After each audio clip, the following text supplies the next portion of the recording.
Have you ever wondered what goes on behind the table at a dance competition? Exactly what are the judges looking for anyway? This is Making the Impact, a dance competition podcast. Each week we'll cover a different topic related to the world of competitive dance from the perspective of the judges behind the table. It's something most of us were taught from an early age. Stealing is wrong. But in recent months, several prominent choreographers, including our very own Courtney Ortiz, have discovered their choreography has been stolen and profited from on a global scale. Today on Making the Impact, we're joined by several choreographers to talk about plagiarism in dance, why it's wrong, and how the industry is working to bring awareness to this problem. Hello, everyone, and welcome to Season 6 of Making the Impact. I'm your host, Courtney Ortiz, and I'm here with my co-host, Lesley Mealer. Can you believe we are back at it again? I cannot believe it. We are back, and I'm so happy. It feels like it's been forever. It's been a million years, except for also 5 minutes.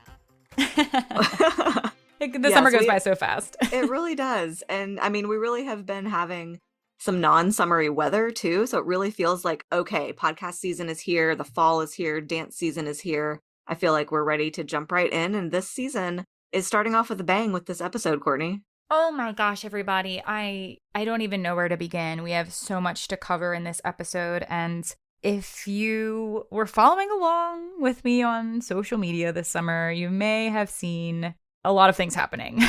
A lot. A lot of things happening. And at this point, as of this recording and as of this release, all of the crazy drama has been going on for roughly a month and change. And we're going to dive into what exactly is going down, which involves stolen choreography. I was impacted by my choreography being stolen by someone internationally. And that was revealed and discovered over the summer. And it's been a journey. And not only myself, but many other choreographers have also had their work stolen from this same individual. So we knew, Lesley and I mapped out season 6 way early back in June. We already had everything mapped out for the season. On it. It was ready. We were like, done. We have this scheduled. And then July happened. And then I think that's where your summer went, honestly. Yes. Like you spent your summer dealing with this plagiarism issue.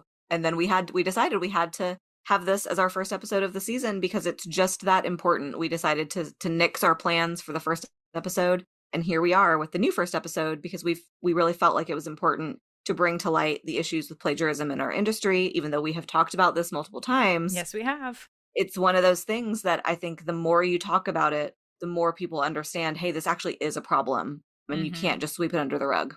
Yeah, and I'm sure many of our listeners may remember last year, actually, at the end of season 4, we completed season 4, and then there was another stolen choreography scandal that was hitting social media with Jason Williams and Jared Baker, where they spoke out about their experiences. And we brought them onto the podcast for a summer bonus episode where we talked about this exact topic. And then fast forward to almost exactly 1 year later, this is now happening to me personally. So I remember reaching out to you, Lesley. I was like, you know what? We can't not talk about this on the podcast. This was such a big deal. It still is a big deal. We are kind of creating a movement a bit in the dance world and creating a lot of necessary change when it comes to this issue at hand. And we knew we had to talk about it on our own podcast since it impacted us directly. So here we are. We're about to let y'all have it. We're about to let you have it. And yeah, I mean, I think we'll talk about this once we get really into it, but we are at a very interesting point in the dance community as a whole in history, because it's, dance has never been so accessible. Dance used to be here 1 minute and then it was gone because you performed it and then it was gone. There wasn't a recording of it. There was no way to verbatim. I don't even know what the physical version of the word verbatim is because it's not words, but whatever. Verbatim copy something because it was here and then it was gone. But now we live in a world where everyone has easy access to something they can replay. And that means that our listeners, students specifically, but, teachers and educators and everybody, they're going to be a part of that future that is only going to continue to have that available. And, if you're not talking about plagiarism and you're not talking about why stealing choreography is wrong, maybe you won't know, you know? You might think it's a normal thing to do. Right. It could become normalized because we've never had the opportunity to even do it before. Right. We certainly didn't. Courtney and I and everybody in our age bracket, YouTube was barely a thing Oh, when yeah. we were finishing our dance careers as kids, as teenagers. I don't even think it was a thing at all at the time. So it's really an interesting topic. I'm excited to hear from our guests today who have also been impacted, and just really get some feedback from listeners too. We're excited to hear from you once you hear what we have to say. Yeah, absolutely. And before we jump into this very important first episode of Making the Impact Season 6, let's hear from our fabulous sponsors. Roots Dance Summit, powered by Francisco Gala Dance Works, aims to create a vibrant and inclusive community for dance studios by emphasizing artistic excellence and empowering young dancers. This is a new, groundbreaking educational and competitive experience for studio communities, uniting dancers, parents, teachers, and directors. Their program balances healthy competition with celebration and community building through inspiring workshops and holistic seminars. Open to dancers ages 10 through 18, the competition portion of the event highlights traditional codified genres of dance, like ballet, modern, contemporary, improvisation, and jazz. Roots Dance Summit offers a comprehensive educational experience for studios, promoting team unity and self-assurance. Their inaugural season in 2025 will host 2 events in Phoenix, Arizona, and Montgomery, Alabama. Registration is now open. Visit their website to learn more and register for an upcoming event at rootsdancesummit.com. Young Arts is an organization that supports artists across 10 different disciplines, including dance. Their national arts competition is open to artists ages 15 to 18 or currently in grades 10 through 12, where selected winners can receive cash awards, mentorship from leaders in the industry, a lifetime of professional support, and the prestigious honor of being a Young Arts winner. Competition finalists in their senior year are further eligible for nomination as a U.S. Presidential Scholar in the Arts, one of the nation's highest honors for high school students. As a previous Young Arts winner myself, I highly recommend that you check out this fantastic program and opportunity for your dancers. It truly is life-changing. The deadline to apply for their 2025 National Arts Competition is October 17th, 2024. Mark your calendars and learn more about Young Arts now to start your application today. Click the link in our show notes or head to their website at youngarts.org/apply.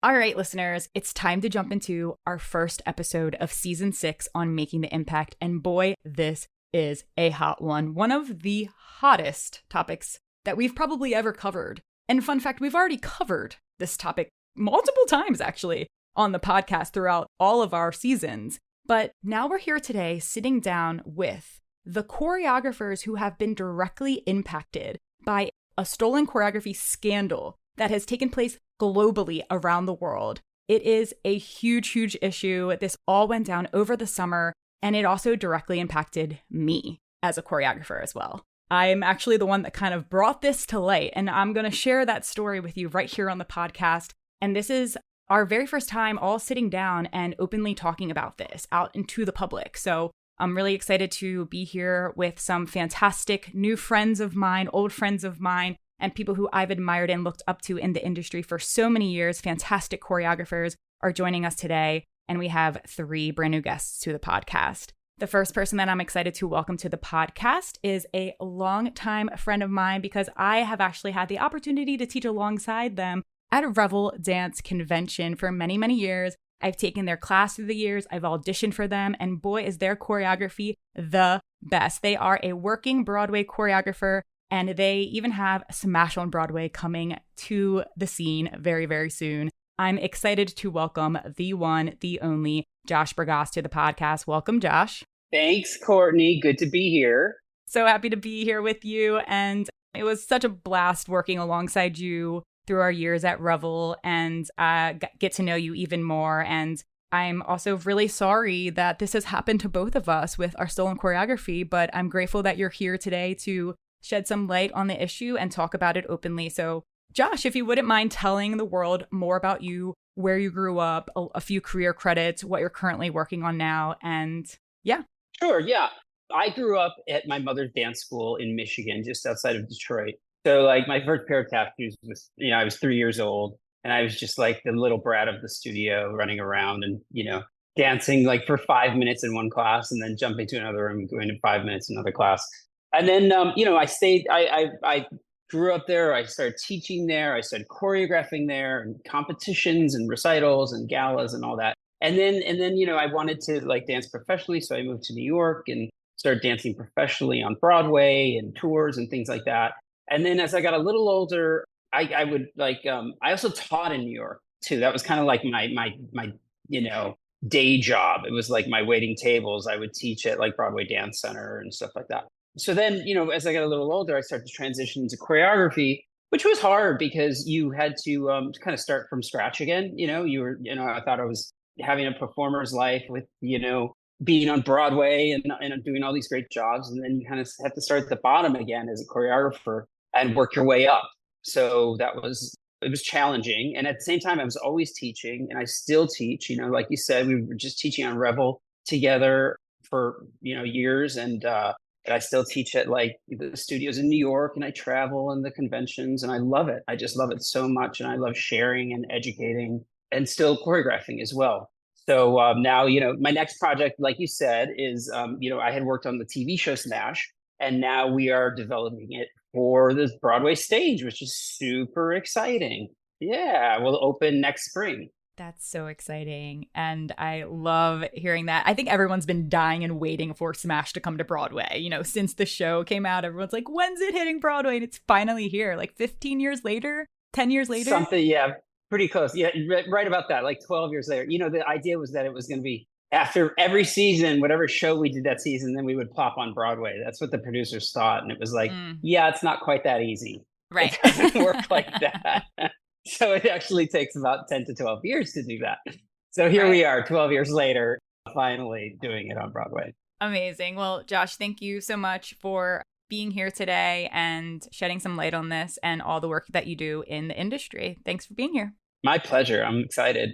All right. Our next special guest is someone who honestly is one of the top Broadway dancers in the city right now. She has graced the Broadway stage so many times. Her talent is out of this world. I'm such a big fan. I've been in audition rooms with her. Can't wait to get into her class at Steps on Broadway sooner than later. And she's back on Broadway this season as well. I'm excited to welcome the Broadway legend, Sarah Meahl, to the podcast. Welcome, Sarah. Thank you, Miss Courtney. It's so nice to be looking at you. I think we started auditioning together 12 years ago, which is how I think I know you. Yeah. Just the small chorus girl, ECC holding rooms, callbacks, all the things. Yeah. You never really know how you know everyone, but thank you. It's so good to be with this group of friends who I've known for so long and have worked with all of you. I'm Sarah. I am a dancer first and foremost. I was a dance competition kid. Yes. I competed for 10 years, like Showstopper stock, like all of the, the big flashy ones. We had so much fun. Then I went to school for musical theater and I got a dance minor. I showed up in New York and I've been there for 12 years and worked, a lot with Josh and Ricky. And yeah, I'm about to start my 5th Broadway show. I started teaching, kind of like what Josh said, instead of waiting tables, I really love to teach. I started teaching tumbling. That's how I started my teaching journey. I was teaching little kids tumbling on the Upper West Side. And then I started teaching from my Broadway repertoire. And next thing you know, during the pandemic, there I am making up choreography. And I never really thought of myself as someone who might choreograph. But, once you turn on the creative valve, it's hard to turn it off. And now I really look forward to it and I love it and I crave it and I want to collaborate and I want to dance. So that's sort of how I wound up doing most of my teaching was through the pandemic, really getting in there and figuring out how to teach and then how to choreograph. And then I started teaching at Steps soon after. And now I teach at Broadway Dance Center. And now I like choreograph and direct for different theme parks. So that's where I am now. But, the world is my oyster. I have a lot of big plans. Yeah. Yes, you do. You're gonna take over the dance world. You already have, and I'm a big fan of all that you're doing. And I really appreciate you being here today, and can't wait to come see you on Broadway again. Thanks, Court. All right, our final guest who is joining us here is someone who actually, fun fact, I have never taken their class, and I'm sad about it. And I was gonna go to their spotlight class that's happening at Steps on Broadway. but I'm going to be out of town because I'm always out of town, and I'm still sad about it. But I'm getting into his class ASAP, and I've been admiring him from a distance for so many years. He is a talented choreographer and dance educator, and he has been by my side through this entire thing from the very beginning because he has been impacted the most out of all of us from not just one person, but two people in this stolen choreography scandal. I'm very excited to welcome Richard J. Hinds to the podcast. Welcome, Richard. Hello. Hello. I guess it's my turn to tell my legacy life story. Tell the world. I grew up in Connecticut as a dance competition kid. My uncle and aunt actually met on a cruise ship, and they were dance partners. My aunt is British, my uncle American. They got married, opened a dance studio. So I trained similarly to Josh under the family eye. Grew up doing dance competitions and then spent my high school years at Interlochen Arts Academy in Michigan, which is a boarding arts high school. I then auditioned for 8 schools for musical theater and got rejected from every single one of them. So I moved to New York when I was 17 and just made my own school, which included taking Josh's class, and got my own acting teacher, my own voice teacher, and just sort of paved my own journey and career, did the performing thing, but always was most passionate about the creativity and that side of the table. So very quickly in my career transitioned into creative work, doing choreography, directing, a lot of associate work. And I am about to start rehearsals on my 6th Broadway show as an associate for Elf the Musical, which we're doing this winter on Broadway. Amazing! And Yay. Richard, are you currently living in London or are you still in New York? So I actually live in London now. So my pandemic project was to apply for my visa, which I got. So my permanent residence is actually in London right now. Yeah. So I just come back over for jobs and work, but I'm a Brit. I want to be Brit. You're a Brit. Yes, I want to be Brit. Wow. And you've taken over the dance scene here in New York City, teaching at Broadway Dance Center and also Steps, but now you're also teaching over in the UK at a lot of their professional studio spaces as well. Yeah, so Pineapple, which is their sort of parallel to Broadway Dance Center and Steps, I work there, and there's several new studios that are popping up as well. The Manor and Base, which are really great studios as well over there that I teach at as well. Awesome. Well, I'm sure we're going to dive into more of the details as far as what exactly is going down. And Lesley, my fantastic co-host, is here also to almost become the host for the rest of this episode because I'm sort of a guest and someone who has also been impacted and going to be sharing a lot. So let's jump into this. We have so much to cover. Yes, awesome. Well, again, thank you guys all for making the time to be with us today for this really important conversation. And I also just want to shout out the fact that you all were comp kids. You all grew up just like everybody who listens to us, taking ballet, taking tap, taking jazz, taking acro. It's possible. Parents out there listening, all 3 of these people came from a dance studio, just like your kids are in a dance studio. And look at what they're doing. Like, the career can be had. You just have to want it, and you just have to put in the effort and the time. So I just wanted to make sure that everybody heard that, because that's really important. And that's such a big part of what we do, is try to make sure that people know this isn't just a pipe dream. It's a dream that people have, and you can make it happen. Mm-hmm.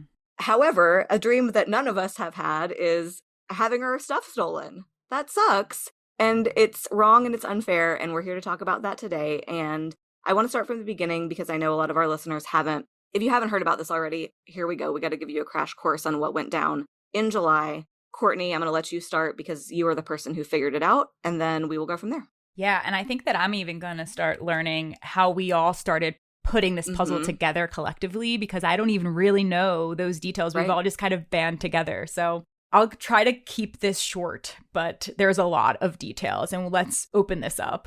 So I was actually going about my day, a usual day, and a friend of mine called me and was like, "Hey, have you ever taught in Spain?" And I was like, "No." And he was like, "Well, I just found this guy's Instagram. It popped up on my algorithm." So scrolling through Instagram Reels, just, your morning scroll. And he initially heard this ABBA song that I've choreographed to, Voulez-Vous. Everyone knows it. Popular song. And he immediately recognized the choreography. And I think it was a timing thing too, because Steps on Broadway just posted that same video of me 2 days prior. So I think he saw that video, then 2 days later, he sees on his algorithm like 5 guys dancing my choreography identical. He like pulled up mine, he's comparing it. He's like, I think it's yours. I don't know. Maybe you taught them. Can you take a look? And I go and I look and I was like, oh my God, who are these people? What's happening? I've never taught them. I click on the guy and he doesn't even follow me on Instagram. So I'm just like, how did he even get my video? Like, this is so crazy. And at the time when we discovered this, me and my friend, we were both freaking out, obviously. My heart is racing. I don't know what to feel. I look on the comments. I'm not tagged anywhere. I'm not credited anywhere. Like, the dancers are tagged. Even the shoes are tagged and I'm not tagged. I'm like, what's going on? It's crazy. And then, at that time, I felt a little upset about it, obviously, but I wasn't sure how I was going to handle it until I started digging a little bit further. And I started researching the guy, and I saw that he owns an entire studio. His name is Enrique, and he's in Spain and owns a studio space called Broadway House, which is actually similar to like a Steps on Broadway Dance Center Millennium style professional studio. So he's the owner of it. He's the director. So I'm like, this is crazy that the director is okay with stealing my choreography and not crediting me or even telling me he's using it. And then I started scrolling more on his Instagram just out of curiosity and started to hear another one of the songs that I've used a combo to. And I kept watching and noticed it was my choreography again. And at that point, I felt targeted. I was like, oh my gosh, he's ripping off all of my choreography. And it was only like my musical theater stuff. So in total, I found 4 combinations of mine that he had used that were publicly posted on his social media. And at that point, I knew I was taking it to social media on my end because I didn't really know what else to do. And I knew that social media would do its thing like it absolutely did. And that post at this time has 10 million views on Instagram. It went completely viral. And then it opened up this huge web where all of these other choreographers that are here with us today, and I think 12 others, have also been exposed and impacted by this one single person. So let's jump into how you all got involved into this and also when you found out. I remember seeing your post right up on the front end, like right when you posted it. And I don't even know how I sort of navigated my way into his collection of material, but I remember being like, this is crazy. Surely she's not the only one. And I popped in and there it was, like one of my combos. But what was shocking was it was all my steps, but it said choreography by Enrique, and it literally had an emoji of a brain and then his name alongside of it. And then I was like, whoa. So I also kept digging, and I think I found on his platform 3. So I joined Dear Future Husband. That was a song. I joined Courtney's journey and came on board and started tagging and announcing that, she was not alone and that I had been, used in this way as well. And what was interesting for me, which I don't even know if I told all of you, Enrique actually went to university in London. So when I posted, many of my colleagues were like, I know him. I've been in shows with him. I went to school with him. Wow. They knew him on a very personal level. So when I sort of announced that I had been, affected by this as well, many of them sent him personal messages because they knew him on a one of them was his teacher at university. And they were just mortified that somebody that knows this industry, like we know this industry, he is not a dance studio owner. He is a professional artist that is a performer and with degrees, multiple degrees also. you know what you're doing. Yeah. And that was my journey. And then, of course, when I saw these brilliant collaborators that are on this podcast as well affected, and then, as Courtney said, the 12 more, I was like, oh, this is serious. Who else wants to share? Let's go, Josh. In our sharing circle. Yeah, I remember I was sitting in auditions and then I started getting texts from Courtney and she was sending me videos. She's saying, is this yours? And I was like, I think so. It's just, I think I was like, it's just performed so poorly. It's hard to recognize. Yeah, I think it is. It's true. I was like, yeah, it's trying to be. And at the same time, like I had a friend in town from Barcelona who owns a dance studio there and knows Enric or knows of him. I think he may even used to take at her school. Wow. And and when I mentioned it, she was like, "Oh, I knew there was something a little funny about him," or Mm. something like that. She was like, "Yeah, that makes sense. That makes sense that that's happening. I see." So that's how I found out. And then I think for me, it was like 3 routines plus like 1/8 of one routine. Like it starts out with my choreography, and then I always joke, I was like, maybe his Wi-Fi ran out and he couldn't get the rest, so he had to make up his own Oh. choreography after that. I don't know. Yeah, and I think that I figured out that you were involved because someone commented on my initial post saying this guy also steals from other choreographers too. Mm. And that's how that opened it up for me. And then I messaged them and I said, who? Because they obviously knew who. And they said, you. And I was like, I mean, what? yeah, one of those routines I've literally been teaching for 15 years. You know Mhm. what I mean? It's like one of those staples that like I'll teach it like once or twice a year in my like open class. And so everybody who's ever taken with me has done this once. Ricky, King of New York, you've definitely done that routine. I think I have an old school video of you guys doing that back in the day, and like with a Yeah. camcorder, and Yeah. So yeah, like it was like of course don't do that one, don't steal that one that everybody Right. knows. Of Right. all of the work. And Right. not to get out of it or anything yet, but Josh or Courtney, what one of you just said, which was really interesting. Like Courtney, once you sort of like exposed what's been really fascinating in my journey, and I'm interested to hear people's reactions as well, is I actually haven't had to do any of the digging. So many people have Mm. from these schools now have been sending us Mm-hmm. content being like, oh, I think this is yours. This was taught on this day. They said they did it. Here's a video of us doing it. Here's another Yeah. one. Here's another one. So what's been really beautiful about this is while I'm sure us three and everyone else affected feels quite vulnerable and a bit taken advantage of, I have never felt more supported by the dance community than I do right now, where people are Mm. just looking out for us and asking what is the right thing to do now, because some of this material is on their reels, it's on their Right. social media, it's how they've been representing themselves as a dancer. And I Mm-hmm. think that's been one of the really beautiful things that has come out of this. I've connected with people that I would have never had interacted with around the world that have been affected by this. Yeah. Yeah, that's how I found out, was from Courtney and via a friend who had seen my combo. So I had one piece of my choreography that I know of stolen by Enrique.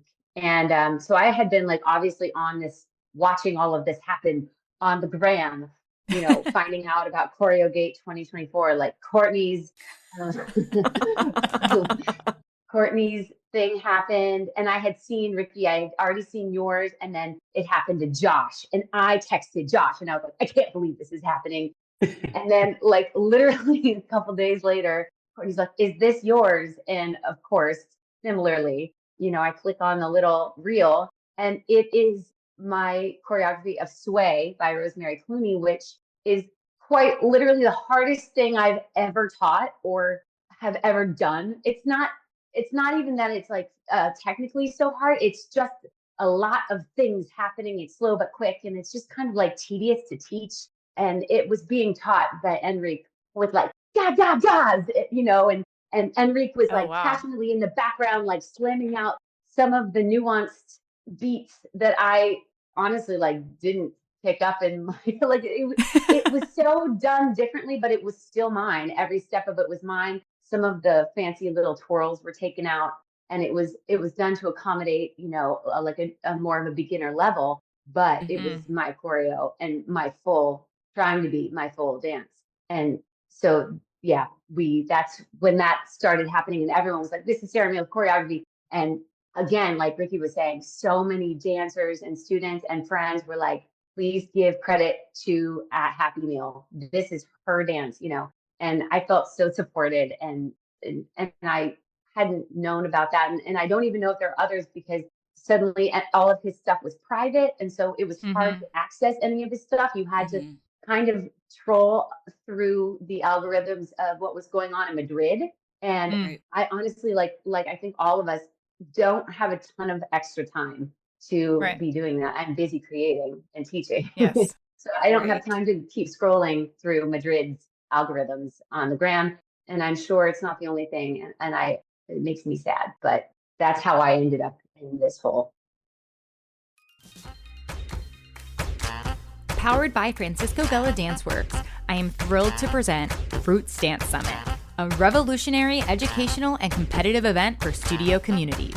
Roots Dance Summit's mission is to foster a lively and inclusive community for studios and schools, ignite artistic excellence, and empower the next generation of dancers. This innovative dance competition and convention sets a new standard with a 3-day event featuring the 6 C's of participation: community, classes, competition, critiques, celebration, and college and careers. It's not just for dancers. Roots Dance Summit aims to unite all key members of dance studios, students, parents, teachers, and directors, to promote community and a shared vision within the dance world. The competitive segment of the event welcomes dancers ages 10 to 18, offering traditional dance genres with codified techniques, including ballet, modern, contemporary, improvisation, and jazz. Be a part of Roots Dance Summit's inaugural season with events scheduled in Phoenix, Arizona and Montgomery, Alabama in 2025. Registration is now open. Explore their website at rootsdancesummit.com for more information and to sign up for an upcoming event at the new Roots Dance Summit.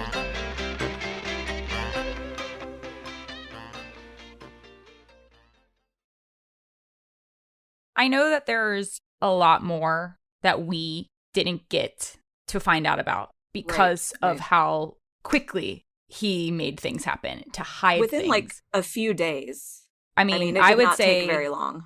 I mean, pretty much like on my end, like the progression of how things went down for me was called him out on the first video. He didn't know that I knew that he stole 3 other combos of mine. So I did receive a message from him apologizing, saying he only stole that combination. He's only used it a handful of times. He was really sorry. It won't happen again, essentially. But I'm reading that and I'm like, he doesn't even know that I know that he took 3 others. And if you already got caught with one, come clean with it all. Like, come on. I would have appreciated that a lot more, but I felt like the first apology was premature because he got caught with one and didn't think he was going to get caught with the rest. So at that time, he just deleted that one video on his feed. And then I posted all of the ones that I knew on my end that he stole. And next thing you know, he's going through his feed, deleting as much as he can that he thinks isn't his. And then eventually made a few other quote unquote apologies on social media and then went private entirely.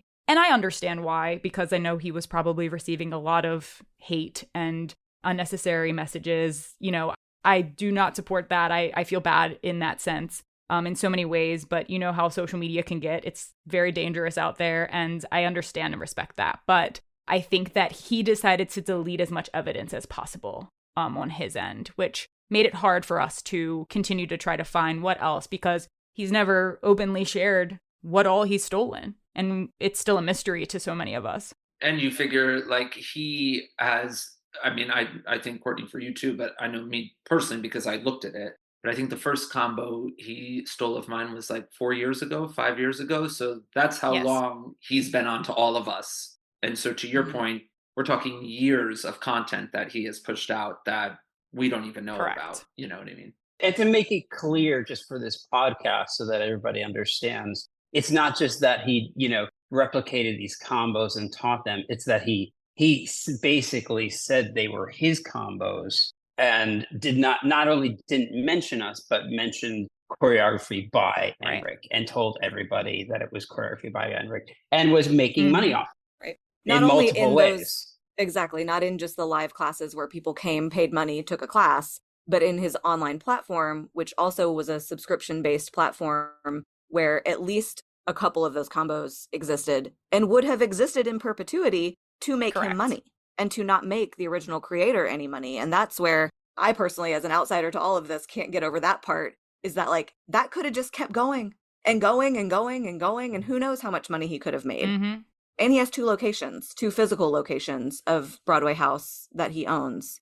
So we covered how this all happened, and we spoke a teeny weeny bit about how this made you feel, but I think it's important for people to actually hear a little bit more about that, because when we did our previous plagiarism episode, there was a lot of emotional upheaval for those two guys that had to deal with it. So I'd like to hear just a little bit more about how that made you guys feel, and how you've kind of gotten through this process of knowing your integrity, your work, your creative well has been stolen from. You feel slightly violated, obviously. My first thought was, oh, isn't that funny? And then I realized, oh, this is more than just like he took a combination from me and a combination with Courtney. You realize like how big this is, and how he's lying to his students and his followers, and that they don't deserve that. Not only do we not deserve that, but they don't deserve that.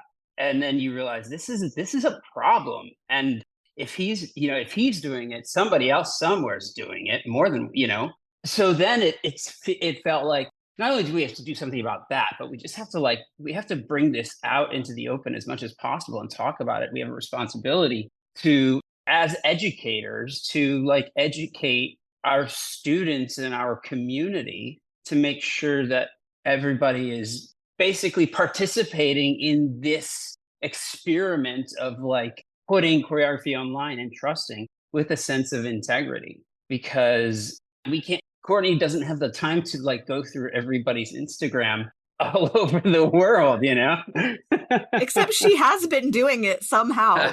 This woman has been not sleeping to be looking on the internet. I don't want to, she's but doing it. People deserve to know what's going on. Yeah, no, so it's like there's a weight to it of a weightiness of it's not, and it's not just, even though there's a personal part of it, but there's something that's I feel bigger. And I know I think we all feel that there's a responsibility for us to and listen, I didn't want this responsibility. Right. but we have to accept it. Right. Well, and it's like the saying, if not us, who? If not now, when? Here we are. I guess we're doing this now. So. And I and Courtney, I think Courtney and I have chatted a lot about this, and we've done some interviews that we've shared. But one thing I've said a million times over is I love when people reach out and ask if they can learn something off of social media. And 9 out of 10 times, not only will I sort of approve that request, but I'll be like, look, if you're using that for real, send it back to me. I'll send you some thoughts. And I like to collaborate and participate in that, because I understand that, we're not accessible to everyone around the world. And I would love for people to, if they see something they're inspired by, that they want to participate in, to give them that opportunity and that experience. I think for me, the biggest thing that affected me was the fact that this gentleman and another gentleman that I was affected by were blatantly taking artistic control of my property and saying this was my brainchild. And we've talked about, it's we're all really busy people, but we love education and we love teaching. And if we can find the time in all of our crazy schedules to put together a combination that we are proud of and we want to put out into the community and the world, I'm quite positive anybody can. You know what I mean? It's I've had so many friends be like, the amount of time and effort it must take for somebody to look at any one of our videos, break it down, try to teach it to themselves, the reversing, the thing, it's surely you could have just made up a combination to a song if you consider yourself an educator. Right. And that is how you want to present yourself to the community. So yeah, for me, it was a vulnerability. And then it was also, you feel bad too, because it's that is not how that material was intended to be executed. And that's not at any fault of the dancers. It's how it's being taught to them, and it's how it's being relayed to them. And that also felt like a real sort of assault on my material, my intellectual property, because that is sort of a bastardization of what it was, because they don't know. Right. I feel like I have so few things left on this earth that I can give. And the one thing that I have created and done in this lifetime is my movement.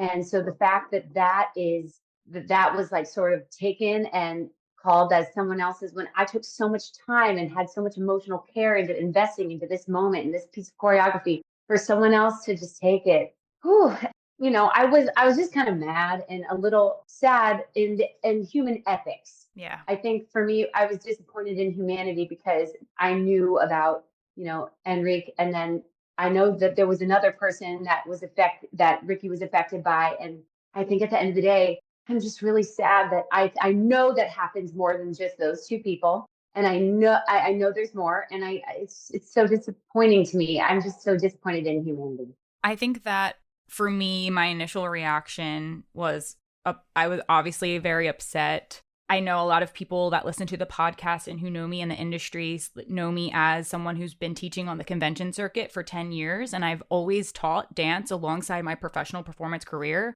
And I love educating, and I truly consider myself more of an educator than a choreographer. Choreography does not come naturally to me. It's something that it takes me a very long time to create and sculpt these combinations that I feel proud enough to then present to dancers and to students and to put on stage at conventions. So, and for me, I'm a newer teacher at Steps on Broadway. I'm just working my way in. I don't have huge classes. I'm not selling out these classes. And to see someone else having larger classes in their space than I am when they're making more money than me, just watching their class size and knowing that they taught my combination for months, for years. It's like, I think a lot of people think that we create, like if we post it on the internet, it's fair game. And it's not fair game. This is our career. I didn't make this dance up for a TikTok craze for you to replicate. Like, what I post are from my classes that people paid to come and learn.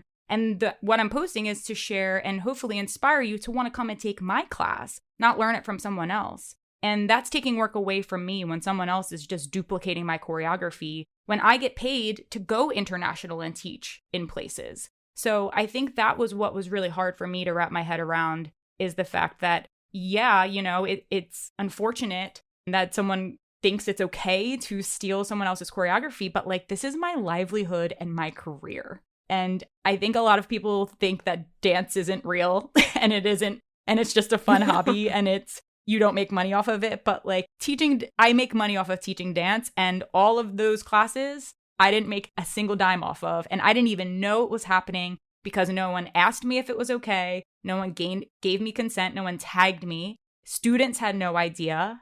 It feels like a giant scam to all of his students. And I feel so, so bad because when I look at the bigger picture, and now that we know that there are now 15 choreographers impacted by this, Enric picked a highlight reel of the best Broadway choreographers in the world to feature and steal from at his studio space that he directs. It's just mind-blowing when you think about it like that. I mean, at least he has great taste. Yeah. There you go. There's the little piece of this it's a compliment. Okay, we'll take that. And it's flattering, it is, but I mean, at the same time, it's insulting too that someone would think it's appropriate. Well, and what I have said this whole time is, okay, thank you for your apology. He made 2 apologies, and then he went private and stopped talking to everybody. What would have been a great business move was to say, I am so sorry. I just meant to be inspired by you. I am inspired by you. I own 2 professional dance studios in Spain. Come on over. Come teach for me. I would love to have you come teach. I want my students to learn from you because I respect you and I'm inspired by you. But that has not happened. So I'm still mind blown by all of this. And I do feel badly for all the students because, as somebody with a dance education and a dance background, and I'm an educator as well, I always speak somebody's name in the room. My predecessors, my peers. You have to speak their name because nobody else is going to. The history books sometimes don't. The general public doesn't. But in our space, in our world, you talk about the people who did the thing that you've been inspired by. And that's what is mind-blowing to me, is that this man has degrees in dance, in business. He is a dance educator. He's a dance professional, he claims to be. But he doesn't know that. He doesn't know that piece of what we do as a dance community is speak other people's names. That just makes me sad, like you said, Sarah, for humanity, but like our little piece of humanity in the dance world. You think that's like the one thing that brings us together, and then nope. Especially when the easiest route would have been for me personally if he had reached out and said, hey, I saw this combo, I love it, I would like to bring this to my community, are you cool with that? 100%. Get at it, tag me, can't wait to see it. Done. Well, and then you could have even said, hey, I'm in London, I could pop over, do you want me to come teach a class? Like, oh my god, it's so easy. Yeah, but there was no awareness or thought of us, the creators, which, is not good. Yeah. I did like this really fun Christmas number last year, and it was so fun to see. I had a lot of teachers reach out, and some were across the pond. Hey, my students love this. Do you mind if I teach it? And I was like, sure, just give me credit if you post it. And if you don't post it, still just make sure they know it's mine, and it was so fun getting videos, most of it was just for class, getting videos of these little girls doing like, being toy soldiers. It was just so cool. That was so special. And I didn't want any money for that. That was just an honor. It was an honor. They did it the right So way, though. it could have been that. Like that's why it Yeah, felt it could have like been an an honor. honor. And it is Yeah. really flattering that people want to learn our work. If he wanted. Yeah. But it's also like if he wanted to go that route. Yeah. And I feel like that the hard part is that I don't know where people, is it just the age of social media that's made people confused on this? Because I just don't understand. Like, there are people, I don't know, like we all have ethics. Like we all know that I have never watched a YouTube video and learned something from a YouTube video and then put it into my work ever in my life. Like if I hear a song I'm inspired by, I create, I might watch things for like inspiration, but I'm not learning it and then putting it into my work. Like that is very different. And I don't know, it blows my mind that so many people, and like we've talked about, this is a bigger issue. Like this is all impacting us, but going back to dance competition world, I see it all the time. I see direct ripoffs from So You Think You Could Dance moms. I've seen choreographers ripped off from YouTube videos and the same concept, theme, turn sequence, you name it. And why do people think this is okay? Just because it's on the internet, it does not mean it's fair game. Like it has to be social media, right? Like that's like the rise of TikTok. Yeah. Well, I think that's... I think it's the rise of TikTok for sure. And I think it's thinking that you can do it and nobody's going to know. And ultimately people just know, they find out, this dance world is about this somebody's small. going to know. That's right. And we all watch all the same videos. Right. We all see all the same competition numbers, and so you're like, oh yeah, I saw that last week in Detroit. Sure.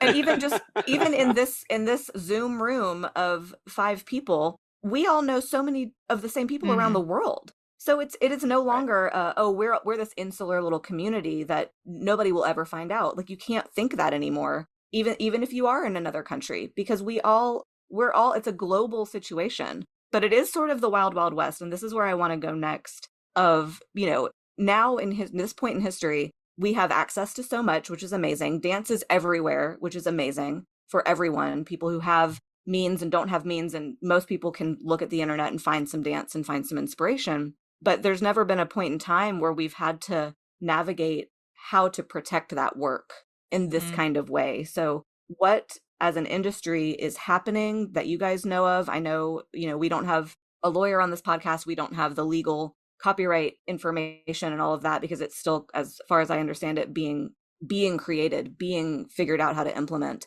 But for you guys in particular, how are you going to move forward as professional creators and creatives to protect your work when you want to share it, but you're afraid of this situation happening again?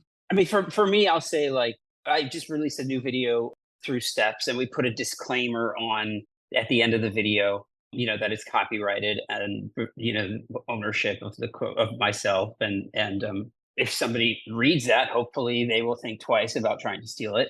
But, I wanted to put it out there, and I put it out there with a statement and just saying, like, this happened and this is the things that we're trying to do. I want to trust that, like, through our efforts and through like as much of like bringing this out into the open, that people will learn that they not to do that and to be weary of when they suspect that somebody is doing that. And you know what I mean? To either call them out or, not endorse that person or support that person, because we're not going to change videos being online. I think that's my feeling about it, is to like to try for us to try and do the work of like educating and promoting good practices while still trusting and still sharing our work. Still just sharing our work and trusting that, like, if we do enough of the work to share the good practices, that people will hopefully do less plagiarizing. Agreed. I've been opening up the floor in all of my dance classes at Steps to talk about it. So, I've made sure that everyone's informed. Everyone is informed. They're all looking. They're looking to us. They're looking at our social media. They're seeing what's going on. They're listening to this podcast. And then I open up the floor and I want to hear their thoughts. I want to hear what they think and what they think is plagiarizing versus, everyone kind of has a different Yes. idea of what that is. And it's been really cool to listen to everyone's point of view, what's okay, what's ethical, what's not okay. We all have sort of a different idea of that. Or like some people are really specific when I open up the floor, like how many counts of eight is plagiarizing, or Ooh, some people interesting. compare it to writing. Mm. I had this one student, Paige Vassos, who compared it to writing. And she was like, a lot of sentences are, if you were saying a group of words like in one fell swoop, maybe that is not plagiarized, but when you do a couple sentences word for word, that is. So comparing it to writing, it's been really fascinating. But that's sort of what I've been doing is what I can do is when I have a platform, when I am teaching, to talk about it and listen too, because I'm trying to get information so I can keep sharing it so that we're having a conversation. I think it's really important that we're having a conversation. Absolutely. Yeah. I was a bit more affected by a gentleman in Mexico City who has basically stolen my entire body of work. But I've been partnering with Steps because I'm doing a spotlight class on Friday. And, I feel like a lot of international students feel like they don't necessarily have the resources to tap into our classes in New York. And I think a lot of them are unaware that a virtual option is still happening and possible. So I worked with Steps and I was like, I wanted to invite these students from Mexico City to come take my class, but I was like, I want to be really clear that I'm not interested in sort of getting compensation from that. I just want to have them have the opportunity to learn the material from the person that created it. So I did this I did a post on Instagram and asked anyone in the community out there that was affected by that to reach out. And Steps was so generous and gave me a link. And I think right now I have 50 of them coming in virtually to class on Friday, just free of charge. I have a link that I'm just sending out to them. And it's great for Steps too, because they're like, these are people that aren't in their system. Like everyone has signed up and created an account. And they were like, just having them be aware that there are classes out there and, don't feel that because, we're sort of taking away sort of the identity of these people in Spain and Mexico City, that means that they don't have access to theater dance. If anything, I hope it opens their eyes that, they can actually learn the material from the people. So I'm really excited. Steps has been so generous and kind. We have a translator that's coming into the class. Cool. So that'll answer all their questions and just sort of make it feel like they can really participate and be a part of the class. So I look forward to meeting this community that has deeply been affected by this, but again, has been so generous to reach out for the month now to be like, we found another combo. Here's another combo. We're tagging you immediately. We're sorry. And you're like, it's not your fault. Right. You didn't know. You paid to take the class on goodwill because you thought you were having that experience. Right. So yeah.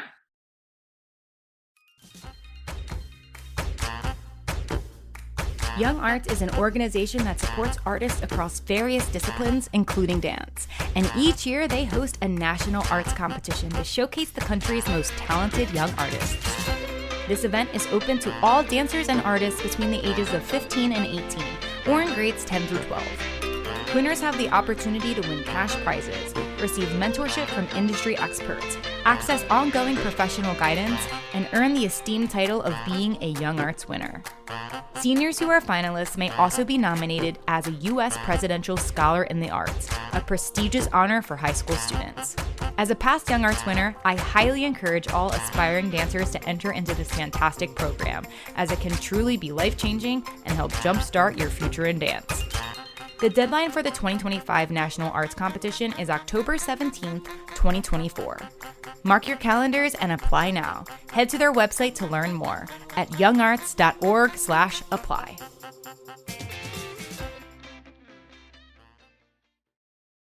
Wow. That's awesome. Yeah, that's so great. Yeah, it's great, Ricky. I'm so glad you're doing that. That's so cool. Yeah.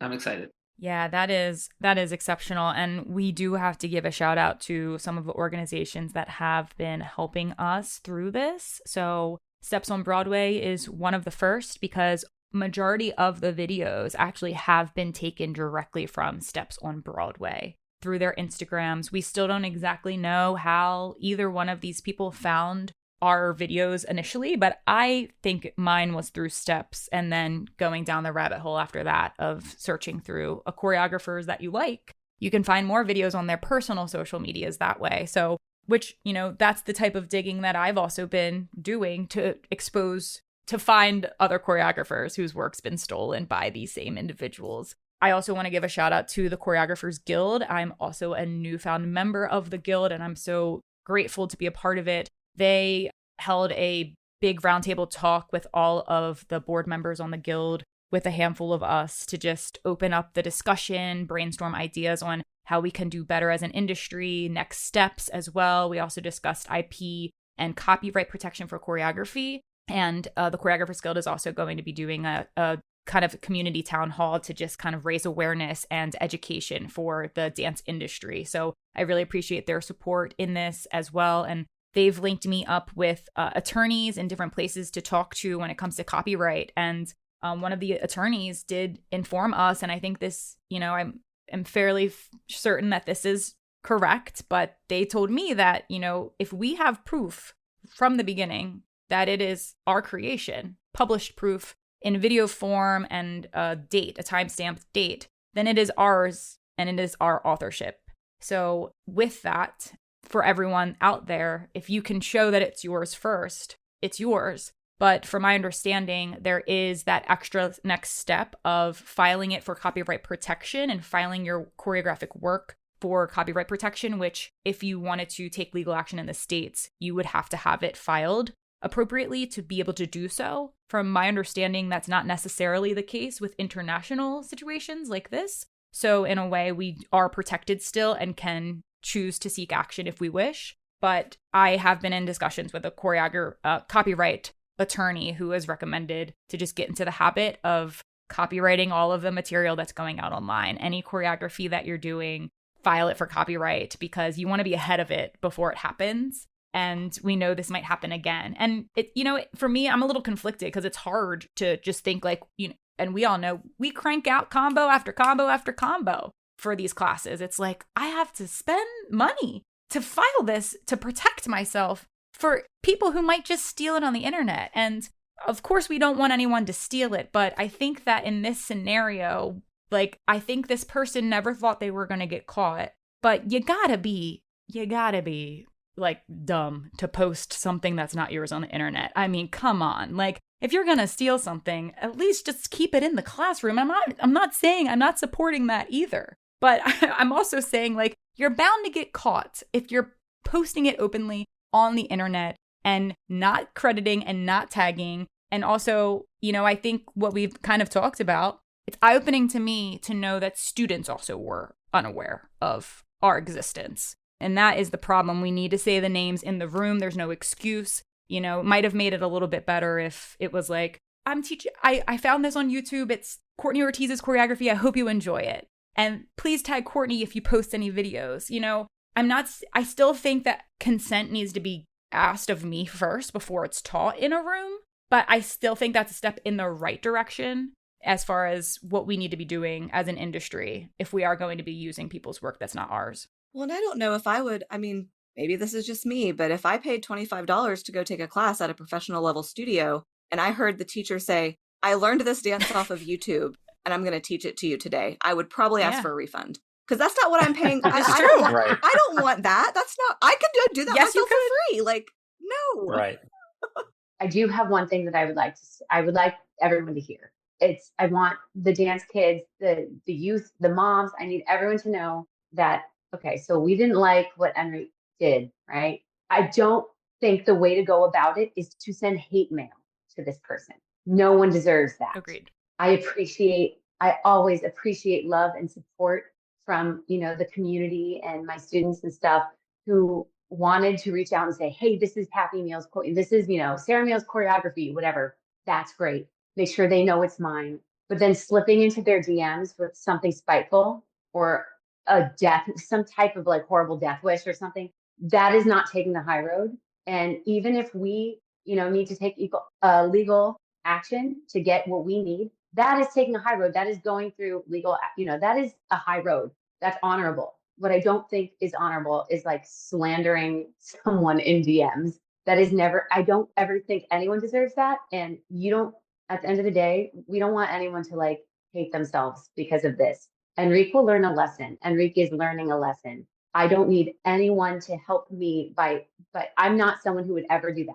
So please, if you wanted to be supportive, let's give a little bit more grace than that and add more positivity. Instead of saying, don't do that, let's say, you should credit Sarah.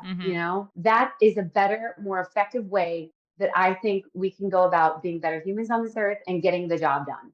I don't think it gets the job done to put anyone down like that. That I wanted to say that because I think a lot of times, the dance moms, not to, but the dance mom culture can be like eat, kind of chew on somebody to get a result. And I don't think that is our best option. Yes. I'm so glad you said that as well. And I completely agree. And even what you said about how, if students are going into videos and recommending and saying, please credit Sarah or please credit Richard or please credit Courtney. I think about this often because how it all went down, it was an immediate delete. And I almost think that I would have appreciated a credit more than a delete. Because that would have been taking ownership and understanding, I admit to stealing your choreography. I'm going to honor whose choreography it is. And you can leave that video up there. I never asked for it to be deleted. That would have been a more honest approach